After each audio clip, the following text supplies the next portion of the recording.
Ayyo warkeyyo ya nagini sambaraadha babaarufa fayyaa daadoo toloo nagini sambaraadha ayyo bona wal gulyaatu waaqee boon kanallee nu baasin laayyuu jen akkas duuba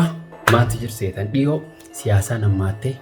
nami waltammaate biyyiti dhiiroo ayyoo raftanii il tokkoon rafa iltaanii wafirra eegaa jedhan akkan jecha wafirra eegaa jedhan dammaqa jedhan jennaananiini ummata keennaa waanan jedhe dhiiroo isan akka raftanii il tokkoon firra wayedda jallaaniti yoom diidiyaatanu yoom yookaan firra ciiftaniyyuu karrafin hojjumsuniyyuu ilteessan digrii 180 marsitanii waan firra wayeeguu barachuu maltanii jedheeni eegaa jedheeni arda ilteen digrii 180 marsineetti wayeenna wanni akkasiin taatu waan ani wannan jedheeni il tokko garan wanni dubbiin olaa yobbaati wannetiin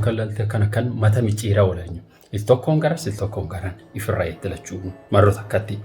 jedheeni hin taatu jedhanii hin dandeenyu jedhan uummati hin dandeettanii na jala qabu didan dadhabe jennaani waan anta hin beettanii qorsi durii warri hin beeku tokko jira hojjum haan ka itti dhaabadheeni deemaa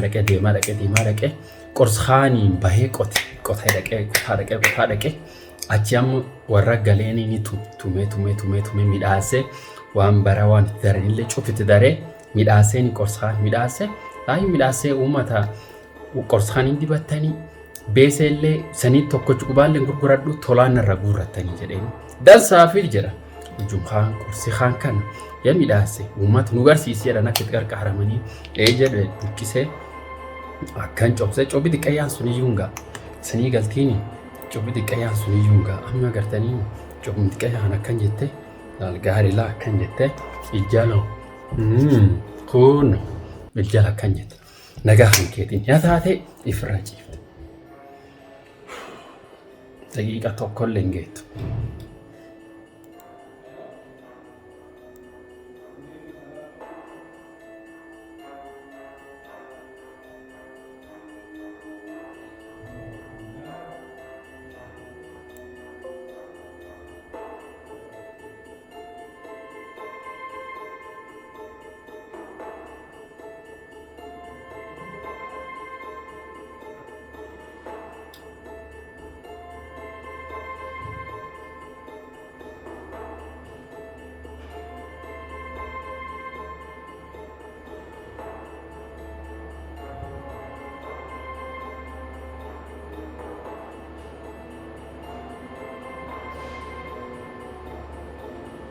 tolchitanii jedhee uummata keenya garsiise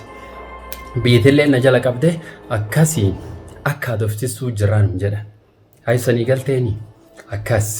qorsuun hojjafeetanii isanii kennaa jecha tolaan irra fudhachuu hin dandeetta horaa bulaa deebana akkas.